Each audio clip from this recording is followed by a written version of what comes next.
The following is a presentation of the Eagles Sports Network.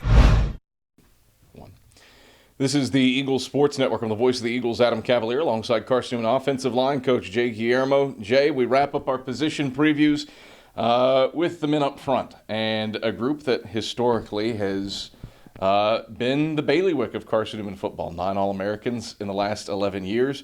But that group from 2019 graduated a combined 180 or so starts or so between Philip McDowell, Jordan Seal, Reese Fain, Dylan Wilson. A lot of newcomers up front. How has camp gone? Getting a Christian Bass, a Nick Root, a Ethan Marshall integrated and rolling as a first unit.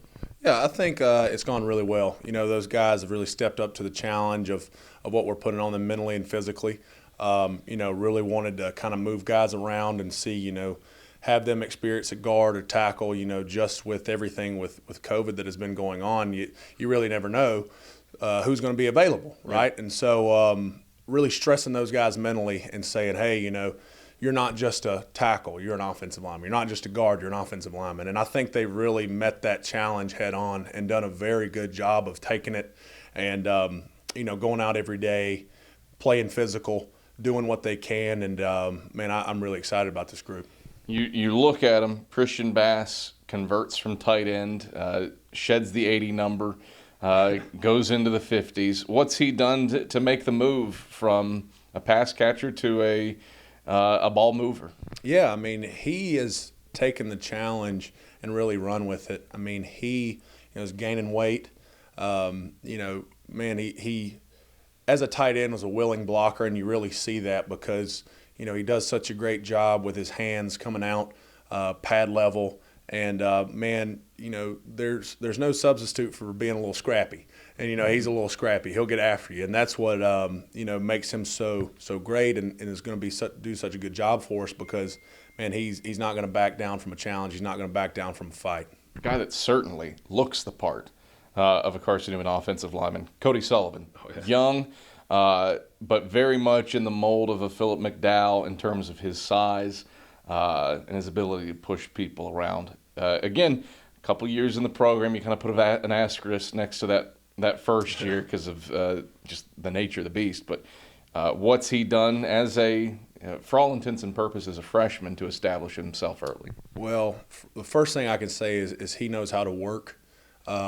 Even starting in the summer, he came out, would get extra reps. A guy that I didn't even have to ask to switch positions or have to ask, hey, let's cross-train you a little bit. He just went ahead and wanted to know, well, Coach, I want to know how to play tackle. I want to know how to play center. That's something you can always work with. And so from him being able to put that great effort into, his size and his frame and his want to, coming along mentally and I think is going to have a really great career here at Carson-Newman. And, it's so hard for me to look at these guys and remember that they're young because, they have such a mature attitude about them. And he's one of the guys that kind of leads the charge in that aspect of he's very mature. He doesn't go about it like a freshman or someone that's not been in college very long. He goes about it like a junior or senior. And so that's what's going to make him so great and what's going to propel him forward just along with, his physical attributes and what he can do mentally. I would presume playing center for you is much like catching for Tom Griffin. There's a thing or two that's going to be the focal point based on your experiences. Nick Root has kind of been the man in waiting for a little bit, in large part because he was hurt his first couple of years at Carson-Newman. Blocked for Trevor Lawrence in high school, played for a Carson-Newman alum and Joey King at Cartersville. What skill set does he have to be the next great Carson-Newman center, place that's produced a couple Remington Trophy winners? Yeah, once again, want to. And that's going to be a common theme. These guys, they have the effort, they have the attitude, kind of the finisher's mentality is that we always talk about. But with him, he's just a nasty player, a guy that gets after you. He's going to latch onto you, and he's going to let you know that he's there the entire practice, entire game, whatever it may be. And that's what you have to have. A guy that, is, once again, he's scrappy. He's going to get underneath your skin because he's going to give you that last little shove right as the whistle blows. And that's what you want from someone. And, he's a guy that we can put a lot on mentally just with calls and especially whenever we do get into pass protections and being able to flip there, do whatever we need to ask him to do. He has the mental capacity to do that. And, that's what, with him and in my past, I've been asked to do a lot of things mentally at Clemson, whether it was with protections or whatever. And so kind of expect that out of a center. And he's been a guy that can do that because not everyone can handle it, especially not in real time. It's easy to stand back on a whiteboard and do it, but it's a lot different whenever you've got BT breathing down your neck, and he can do it and do it in real time. So, once again, just that with his, just mean streak, and, he doesn't take any junk off anybody, and that's what you love about him.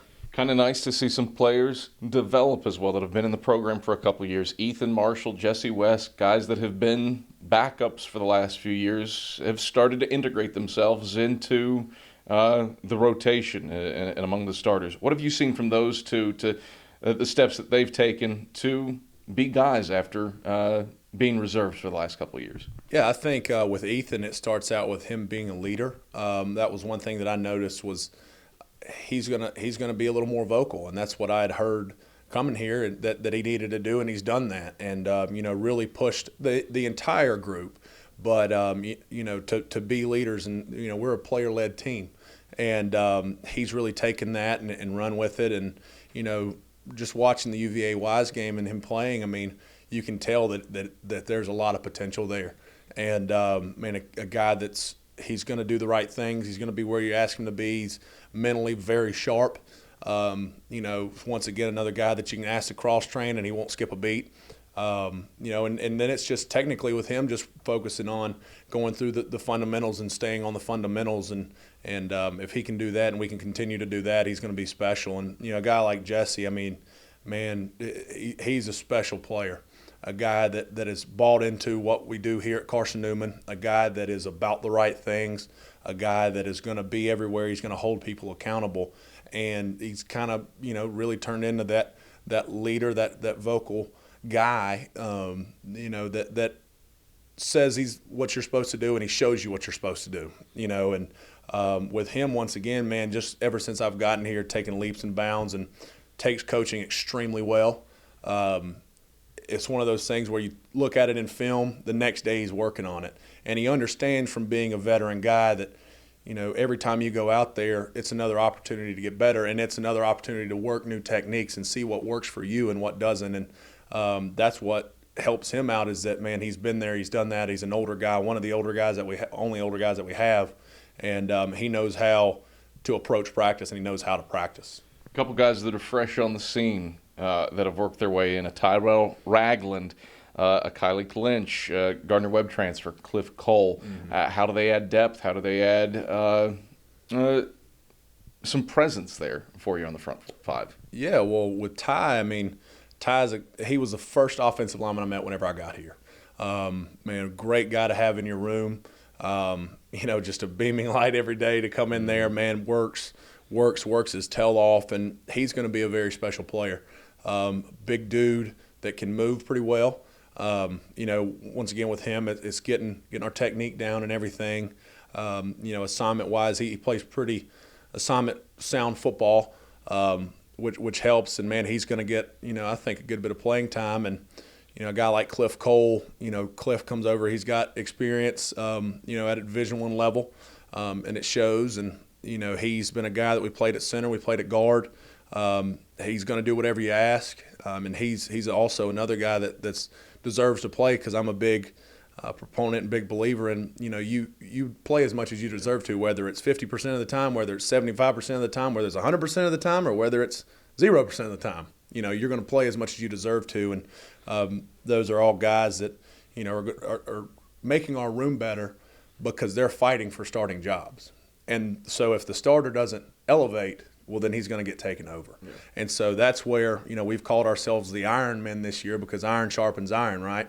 And we're going to sharpen each other, and we're going to make each other better. And I think that they've done that just from competition and, no one just standing there and saying, okay, I've got my spot secured. Everyone is taking the challenge of saying, let's get better as a group and let's make each other better. I think probably one of the bigger joys. He's not clear yet, but part of the issues with Carson-Newman's offensive line from the spring in terms of availability, he had some injuries.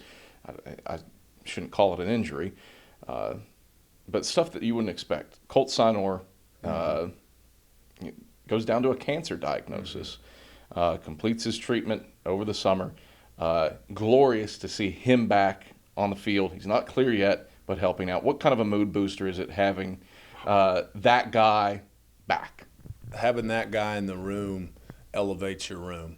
The things that he's been through and fought through already in his young life is remarkable, and the outlook that he has on life and how he comes to work every day and takes nothing for granted is, does nothing but help us.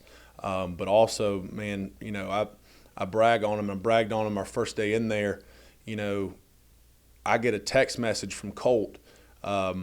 Hey, Coach, just want you to know, and this was during the summer, said, hey, Coach, just want you to know, I'm having surgery. I'm having a little procedure done that I've got to have done. I just didn't want you to think I didn't care and didn't want to be there. And I laughed, and I came into the staff meeting and said, guys, man, this is a kid that gets it, and this is a kid that cares. And so having someone like that just is going to do nothing but help your room. Football aside, man, he's a great person to have in the room. He's working out, working his tail off, doing everything he can to leave no doubt that he's done everything he can so he can get back to play. But a guy like that, man, it's amazing what that can do to a room for the positive. You look at this season, again, a lot of new bodies. What's the offensive line need to do to gel and be effective sooner rather than later?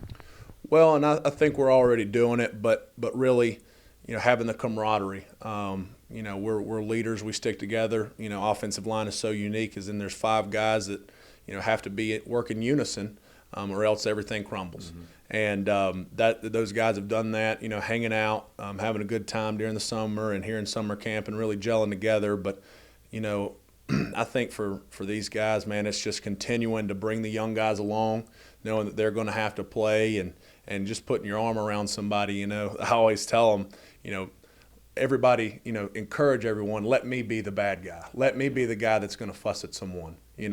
Don't let it be each other to where there's animosity in that group. And I think that they do that, and they hold each other accountable and love each other. And, I ask everyone to pick a word, and my word was love, because I think it's one of those things that if I love someone enough, I'm going to do anything for them. And I love these guys, and, man, I think they love each other, and so excited to see what we can do. Delightful to see what you hope is probably the meanest grouping on the field and choose love. Absolutely. That's the best word. Oh, yeah. Jay, thanks for the time. Good luck this year. Yeah, man, appreciate it. Thank you. That's Carson-Newman offensive line coach Jay Guillermo. I'm the voice of the Eagles, Adam Cavalier, and this is the Eagle Sports Network.